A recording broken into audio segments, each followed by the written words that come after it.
партиянын төрағасы Мадамаров Адахан Кимсанбаевичке беріледі.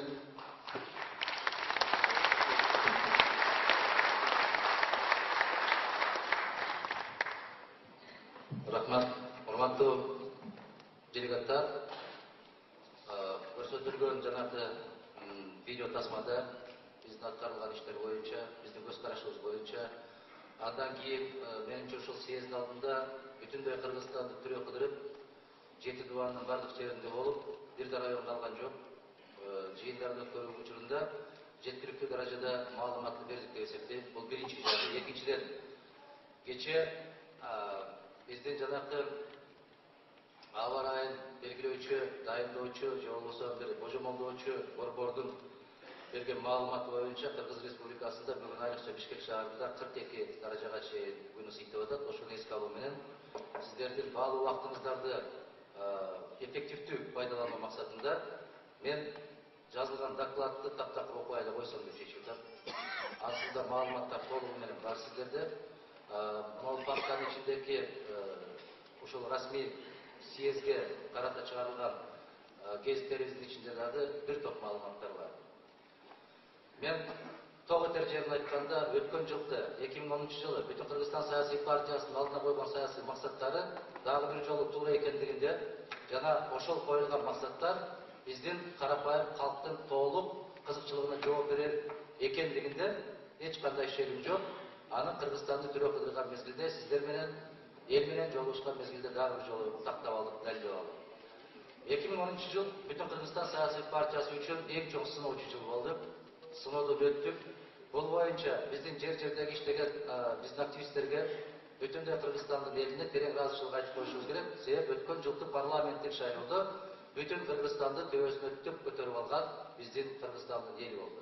Мен ошондуктан аларга терең ыраазычылык айткым келет, билдиргим келет. Массалык маалымат каражаттарында ар кандай деген ушундарды же болбосо бизде саясий мындай карама-каршылыкка чыккан саясий партиялардын не деген каражаттарына карабастан касиеттүү Кыргызстандын калкы өзүнүн баатыр экендигин көрсөттү. Биз бүтүн Кыргызстан саясий партиясы борбордук шайлоо комиссиясынын чечими менен же болбосо убактылуу өзүн билемдик менен башкарып аткан Кыргызстандын төп элдеринин каалоосу менен жогорку кеңешке кирбей калгандыгы үчүн жаратканга 1000 жолу рахмат айтып, ыраазычылык билдиребиз. Себеп бул да Кудайдын буйругу болсо керек. Андай тополоң жерге кирбестен азырынча таптаза бойдон туруп тургула деген чечим болсо керек жаратканы. Биз өзү билип билбей кылган күнөөлөр үчүн ушуга себепчи болуп, жогорку кеңештен орун албай калгандыгы үчүн бүтүн Кыргызстан саясий партиясы сыймыктанабыз. Ал үчүн ар дайым элдин арасында башыбызды тике көтөрүп, мына жетөөбүз районунда жыйын өткөрүп атсак, Эмил мырза айтып атпайбы? Ошол өткөн партиялардын мүчөлөрүнө караганда бүтүн Кыргызстандын мүчөсүбүз деп көчөдө башыбызды тике көтөрүп жүргөн бизге чоң байлык болуп атат. Биз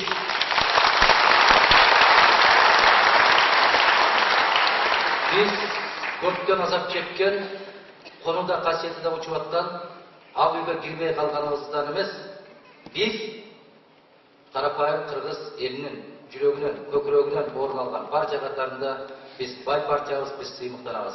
Көп учурда айтып беришти.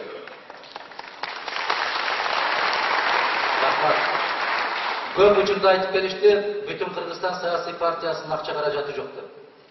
Себеп биздин азыркы саясаттын туу чокусуна чыктым деген төбөлдөрдүн психологиясына илиңдеп кеткен ой сыяктуу көкүрөгүндө түнөп калган бир ой бар. Бардык маселе акча менен чечилет. Шайлоо да акча менен чечилет, сот да акча менен чечилет, милицияга да акча менен чечип койсоң болот, жерди ижарага алсаң да акча менен чечилет, бир кайсы бир кызматка барсаң да акча менен чечилет деген ушундай бир чирип калган ой көкүрөгүндө орноп калган. Биз бул реалдуулуктан алыска кете албайбыз.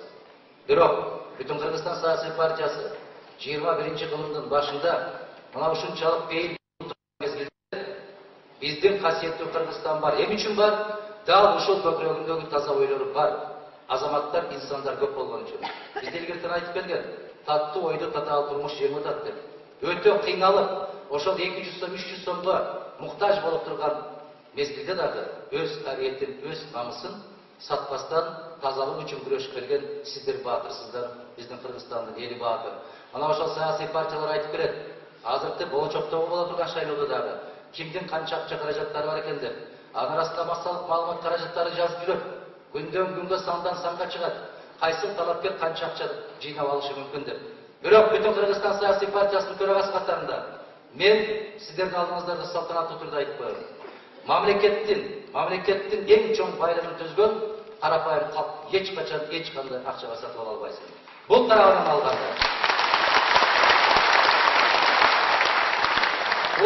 алганда бүтүн Кыргызстан саясий партиясы Кыргызстандагы эң чоң жана эң бай партия. Мен башка партияларга ачык эле ушуну айтып коем. Биздин байлыгыбыз, дагы бир жолу айтам, Алланын буйругу. Андан кала берсе, себепчи болгон касиеттүү калкыбыз. Биздин кылымдарды карытып келген, эч кандай тарыхтын чаң топологунда жок болуп кетпеген, кылымдарды карытып кеткен кагы салтыбыз, кылымдарды карытып келген биздин касиетибиз бар турган мезгилде биз кедейбиз, же болбосо жанакындай акчага муктажбыз, жардыбыз деп айта албайм. Бүтүндөй Кыргызстанды кыргыз жүргөндө Кыргызстан ушул Борбордук Азиядагы эң бай мамлекет. Ишенип коюңуздар. Азыр көпчүлүгү ушундай ишеним сезими жок. Себеп чындык өтө катуу чыркырап азап чегип аткан мезгил. Канчалык жалгандыкка жакындаштырып айткан болсоң, ошого көбүрөөк ишенип калган мезгилибиз. Биздин бүтүн Кыргызстан саясий партиясы айтып берген, кеп мыйзамда эмес, кеп конституцияда эмес, кеп ыйманда. Ыйманды болгон мамлекетте эгер мыйзамдар болбосо дагы эч качан жамандыктарга барбайт, уурлук кылбайт, ушак сүйлөбөйт, мамлекеттин же болбосо калктын казынасына кол салбайт. Тескерисинче, ыйманы жок болуп туруп, мыйзамдарды алтын тамга менен жазып койсоң дагы ал мамлекет эч качан алга жылбайт. Себеп ыймансыз жерде бир да мыйзам сакталбайт. Биз ушуну туу тутуп келебиз. Биз ушуну дагы бир жолу далилдейбиз. Биздин кылымдарды карыткан көптүн коярам элек дейт. Биздин кыргыз мамлекетинде 2010-жылдын башталганынан баштап аягына чейин ушул ураанды колдонуп келдик. Себеп Кыргызстандын башчысы болуш керек. Биздин бүтүн Кыргызстан саясий партиясынын саясий көз карашында кыргыз мамлекети президенттик жана парламенттик тең салмактуулукта турган мамлекет болушубуз керек. Алысты туугандан жакын кубашына жакшы дейт. Биздин Казакстан, Өзбекстан, Тажикстан, Россия, Белоруссия, Армения сыяктуу мамлекеттер кайсыл багытта бараткан болсо, биз ак карга болуп башка жака эмес, ошол бир атанын балдарындай болуп бир багытта басышыбыз керек. Бирдей жүрүшүбүз керек. Биз ушул ниетибизден, пейилибизден кайтпайбыз, ачыктан ачык жарыялайбыз. Урматтуу делегаттар, бүтүн Кыргызстан саясий партиясынын алдына койгон саясий максаты дал ушул Кыргызстанды конституциялык талаага кайрадан алып келүү. Биз ыймандуулукка көбүрөөк башкарабыз деп атканда, артыбызга кылчайып карайлы, касиеттүү Кыргыздын үйүнө кайталы деп атканыбыз ошол. Биз ар кандай чектерден чыгып кеттик. Же мамлекеттин, же мыйзамдын, же аксакалдын, же атанын, же эненин кадыр баркы калбай бараткан улуу заманыбыздын заттар жазуучусу болуп өткөн Чыңгыз абабыз жазып өткөндөй, маңкурттардын дооруна кирип баратканыбызды ар бир көкүрөгүндө ушул ой, жүрөк, сезим бар адам аны туюшу керек. Биз муну ачык эле айтышыбыз керек. Демократиянын туу чокусуна жетебиз деп кайра шенемдей бергенибиздин түбү эмнеге алып келгенин байкашыбыз керек. Биз бүтүн Кыргызстан саясий партиясы, кээ бир саясий өрөктөштөрүбүз айтып жүрүшөт, булар мыйзамды каттуу кармашат, булар өтө каардуулукка барат деп. Эгерде мамлекетинде касиети болбосо, аксакалдын суйурматы, атанын, эненин урматы болбосо, улуу кичүүнүн урматы болбосо, андай демократияны ачык эле айтам жыйыштырып коюшубуз керек. Биз ошол чаң тополоңдордун арасында эмнебиз менен сакталып келдик? Биздин касиетибиз менен сакталып келдик. Биз ошол үйүбүзгө кайрадан кайталы деген ураанды таштап отурабыз. Негизги ураандарыбыздын бири биз биргебиз жана жеңебиз деп келгенбиз. Биз бүтүнбүз, биз бөлүнбөйбүз, биз коктуголотко барбайбыз. Кыргыз менен казактын, өзбек менен тажиктин, уйгур менен дунгандын, кореец менен неместин ортосунда эч кандай айырмасы жок, бир гана сезим болушу керек. Мен бакубат кыргыз мамлекетинин касиеттүү атуулумун деген сезимди орнотмоюнча, бизде эч кандай бийлик, эч кандай парламенттик, же болбосо башка система Кыргызстанды алга алып бара албайт. Ынтымак бар жерде ырыс бар деп бекерден айтып берген эмес. Азыр карап көрүңүздөр. Жогорку кеңештин курамын карайсыздарбы? Алар кабыл алган мыйзамдарды карайсыздарбы? Эмне үчүн чукул түрдө чакырылып, сотторду көзөмөлдөөчү жана аларды тартып жыйнап алуу үчүн көзөмөлдөөчү уюмду тездетип тарыдан түн ортосуна чейин жүрүп сезишти, түзүштү курамын. Эмне үчүн? Себеби бүгүнкү кезде бийлик чыгаруу, же болбосо мыйзам чыгаруу органы ачыктан ачык соода уюмуна айланып калганын кимиңиздер жашайсыздар? Ким жашап ушунда? Баягы эле айткандын тили жаман, ыйлагандын көзү жаман. Бүтүн Кыргызстан какшап айта берет, бирок көпчүлүк калп ошол нерсе ишке ашкандан кийин айтат. Биз деле билгенбиз деп. Бирок ал учурда айткан эмеспиз да, билесиздер го заман кандай болгонун. Биз бүгүндөн баштап айтабыз. Митекуттай кыргыз мамлекетинин денесине жармашып алып канын сорып отурган бүгүнкү бийлик менимче Кыргызстанды жакшылыкка алып келбейт. Муну ачыктан ачык айтабыз. Ошол сотторду тездеттирип алмаштыруу. Ошол сотторду тездеттирип алмаштыруунун максаты эмнеде? Алдыдагы турган чоң саясий күрөштөрдө өзүбүздүкүнөн болсун деген сезимдер менен курулат. Мына 7 апрелден бери көрүп атабыз. Райондун акими болобу, областтын губернатору болобу, министрликтер болобу, бүт баарын партиялар жириктеп келип көрүп атабыз. Биз Кыргызстанды бүтүн кыла албай атабыз. Бир кыргыз мамлекетин коалициялык кылып күчкө бөлүп аткан ушул парламенттик башкаруу болуп эсептелет. Bizde ал жерде эч качан береке болбойт. Билип коюңуздар, ушуну так биздин акыркы кездеги турмушубуз көрсөтүп атат. Эгерде областтарды бөлүп, райондорду бөлүп алган болсо, Ош областы республикага тиеби, СДПКга тиеби, Жалал Абад республикага тиеби, Баткен Атажуртка тиеби, айланайын. Карапайым калп кимге тиет айткылачы, жооп бергилечи. Кимге тиет карапайым калп? Губернатор ал партияныкы экен. Аким берки партияныкы экен. Эл кимдики? Эл бүтүн Кыргызстандыкы. Кандай эл?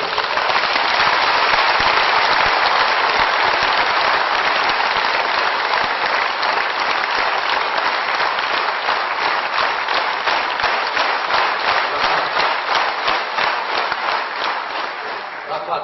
Апке көтөргөндөр ошол коалицияныкы болсун, кеткен чапкандар, койдун жылкынын аркасынан жүргөндөр бүтүн Кыргызстандыкы болсун. Салыштырып көрүңөр, ким көп? Ел көп. Ким бай? Ел бай. Biz bütünbüz, biz güçlüyüz, biz jеңебиз. Аймактарга бөлүп аткандыгында, мына кече сот системасына айрыкча кайрылып кетким келет, себеби калыстыктын баары, адилеттүүлүктүн баары. Менимче сотторду жаман деп жүрүп, өтө жаман бир саясатка түшүп алды. Эсиңиздерде бар, Аскарович кезинде айтты эле. Мен байкап көрсөм, дал ушул залдан айтылган болуш керек эле, соттордун кезектеги съездинде. Соттордун 80%на чейин коррупцияга малынып кетиптир деп айткан. А соттун курамын ким курган? А коррупцияга малынып кеткен болсо, эмне үчүн коррупцияга малынган кишилерди дайындайбыз? Эмне үчүн коррупция 7-кабатка чейин чыгып кетти дегенбиз? Кезинде биз сотторду жаман деп жүрүп, өзүбүздүн башыбызга камчыны чаап жүрүп, орустар айткандай самобичевание деп коет. Ошол жамансың деп чапкылап отуруп, соттордун да газабын колуна карматып берди. Соттордун арасында мыкты азаматтар, ошолор дагы биздин кыздар, биздин жигиттер, биздин агалар, биздин эжелер бар. Башка жактан келген эмес бул. Алардын арасында мыктылар бар. Бир кумалак, бир карын майды чиртет дегендей кылып, 2-3 шылтоорун таап алып, ошол шылтоосу менен мына президенттик башкаруу эмне үчүн жокко чыгарышты Конституцияда? Бир жеке кишиден кек алуу, көч алуу максатында Кыргызстанда ушундай турмуш калып бар. Же болбосо 1-2 киши кече сессияда талкуулаганда айтышып атпайбы? Баланчиевди ушунча жылга кескен бул, Түкүнчиевди ушунча жылга кескен бул деп, анда жеке кишини жазалап. Бирок сот системасына кол тийгизбе. Сот системасы ыйык. Анын ичинде бар биздин азаматтар. Азыр кыска мөөнөттүн ичинде ошолордун баарын куроо менен алек болушат. Эмне үчүн? Себеби саясий компанияда эми сотторду да бөлүп алышат. Көрдүңүздөрбү кече? Бул ар намыстын өкүлү, бул ата журттун өкүлү, бул республиканын, бул СДПКнын өкүлү. Уят болдук кайнанайындар, кыргыздар, маскабыз чыкты го дүйнөгө. Кандай дейсиздер? Сиздер да теле көрөсүздөрбү? Гезит окуп атасыздарбы? Кыргыз болуп жаралганыңа уялган учурун болуп атабы айланайындар. Караңыздарчы. Эми сотторду бөлүп алган болсо, Ош областынын соту бир партиясына, Нарындыкы бир партиясына, ысыкөлдүк 3-чү партиясына кете турган болсо, бирдиктүү бүтүн Кыргызстандын мыйзамы ким үчүн иштейт? Айтыңыздар. Анда эмне үчүн дүйнөнү дүңгүрөтүп туу кылган конституция кимге иштейт анда? Biz ушундай башаламандыктын баарына чектик коюшубуз керек. Кайдыгерлик эң чоң күнөөлөрдүн бири.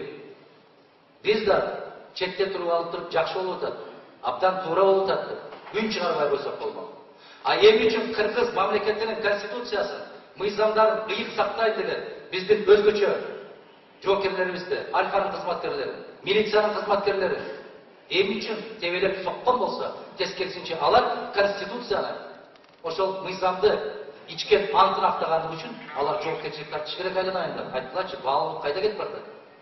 Мен мамлекетимди көзүмдүн карегинде сактайм деп ант ичкен биздин жоокерлер, биздин офицерлер, биздин генералдар эмне үчүн мыйзамды сактаганлыгы үчүн жоопкерчиликке тартылышы керек? Бул эмне болгон мамлекет болуп? Мана биз эгер барып калган болсок, мыйзамды темирдин калканындай болуп коргойбуз деген азаматтардын үнү кайда жогорку кеңеште? Биз барып калган болсок, бийлик үчүн эмес, карапайым калк сиздер үчүн иштейбиз деп барган биздин азамат депутаттар кайда жогорку кеңеште отургандар? Айткылачы. Көпчүлүгүбүз ишенгенбиз. Ушул азаматтар барат да айтканын аткарат деп.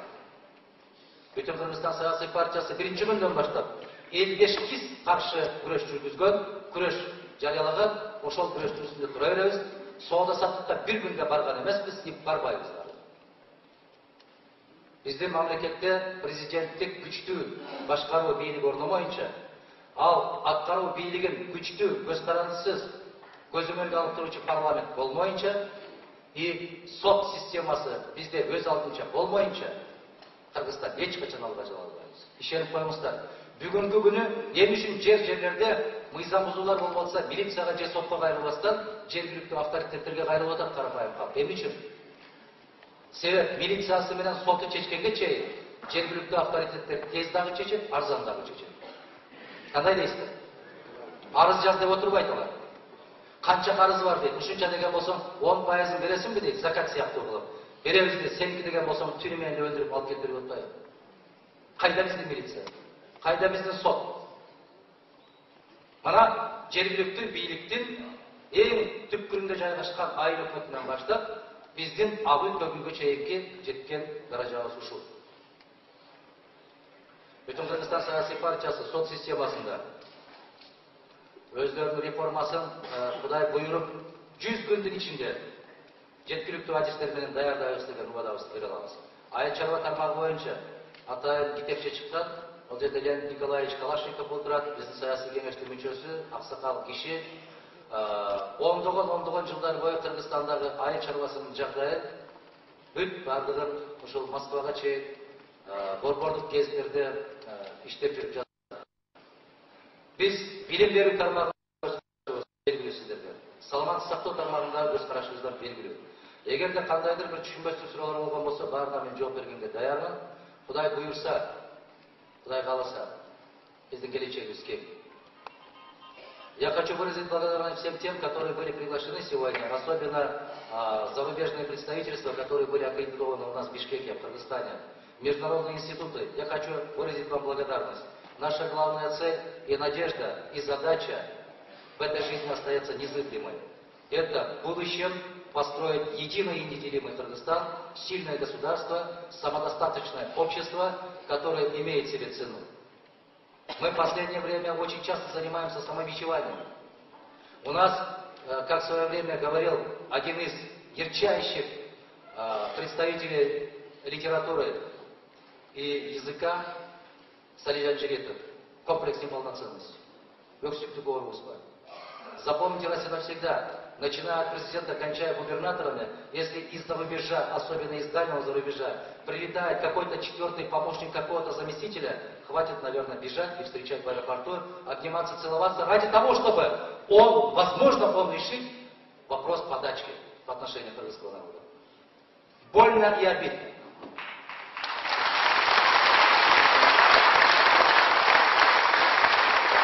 Мы свои внутреннюю и внешнюю безопасность будем решать в первую очередь, исходя из интересов нашего народа. Мы внешнюю политику будем сориентированно вести и разрабатывать в первую очередь, исходя из интересов нашего государства, и в последующем, исходя из общей концепции таких международных авторитетных организаций, как Шанхайская организация сотрудничества, как СНГ, как Организация договора о коллективной безопасности, как Евросоюз.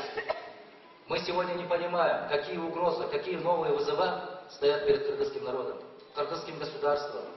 Это новые угрозы. Если хотите, информационная безопасность может обеспечить Кыргызстан сегодня? Нет. Я твердо могу говорить, что нет. Информационной безопасности Кыргызстан сегодня самостоятельно не может обеспечить. Почему африканское домино? Почему там, где короли, там, где незыблемые традиции в одночасье рушатся? Потому что ведутся целенаправленные работы. Айдан союз тарап кетет дегенде дагы көпчүлүгүбүз ишенген эмеспиз. Дүйнөнү дүңгүрөткөн союз кантип эле тарап кетсин деп. Сейчас ведется вот такая огромная глобальная международная политика. Мы будем, в первую очередь, опираться, политическая партия «Бетон Кыргызстан», обеспечением внешней безопасности, обеспечением внутренней безопасности и социальная поддержка социально уязвимой части нашего населения. Других задач у нас нет.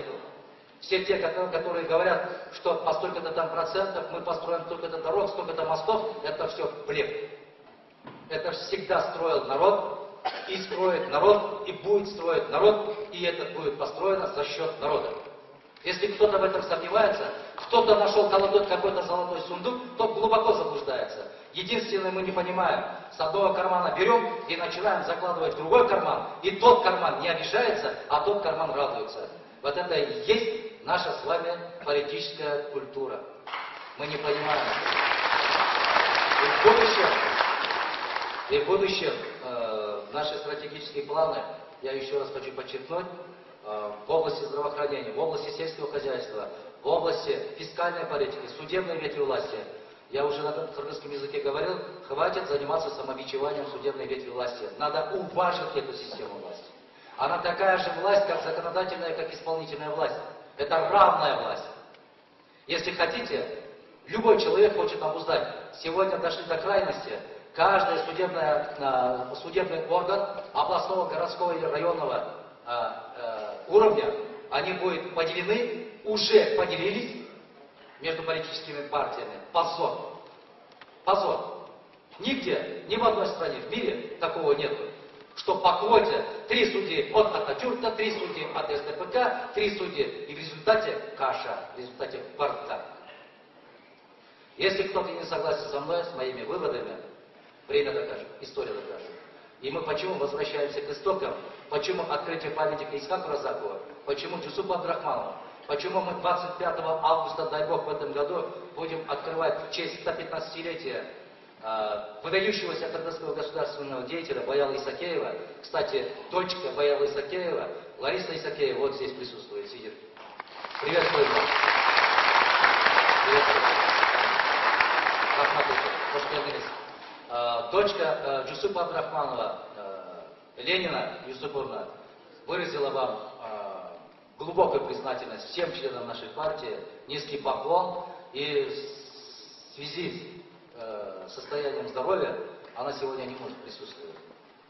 Она, считайте, активный член нашей партии, и Аксакал, Даем, как мудрая женщина, дает нам свои советы. И мы будем возвращаться к истокам, мы будем возрождать. Практически следующему президенту предстоит неимоверная задача. С нуля надо начинать строительство государства. С нуля надо восстанавливать государственные институты власти. С нуля надо восстанавливать доверие со стороны народа к государственным институтам власти. Я абсолютно уверен в том, что нам это под силу. Мы это выполним, это наша святая обязанность перед нашим народом. Ушул алдыбызда койгон улуу максаттарга жеткенге биринчиден касиеттүү калкыбыз аман болсун, жараткан өзү жар болсун, Кудай бизге акыл эс берсин, күч кубат берсин, аксакалдарыбызга ыйман берсин, жаштарыбызга инсап берсин, жакшылыктын жолунда алдыбызга койгон максаттарга жетели. Баарыбыз биргебиз, биз жеңебиз. Рахмат.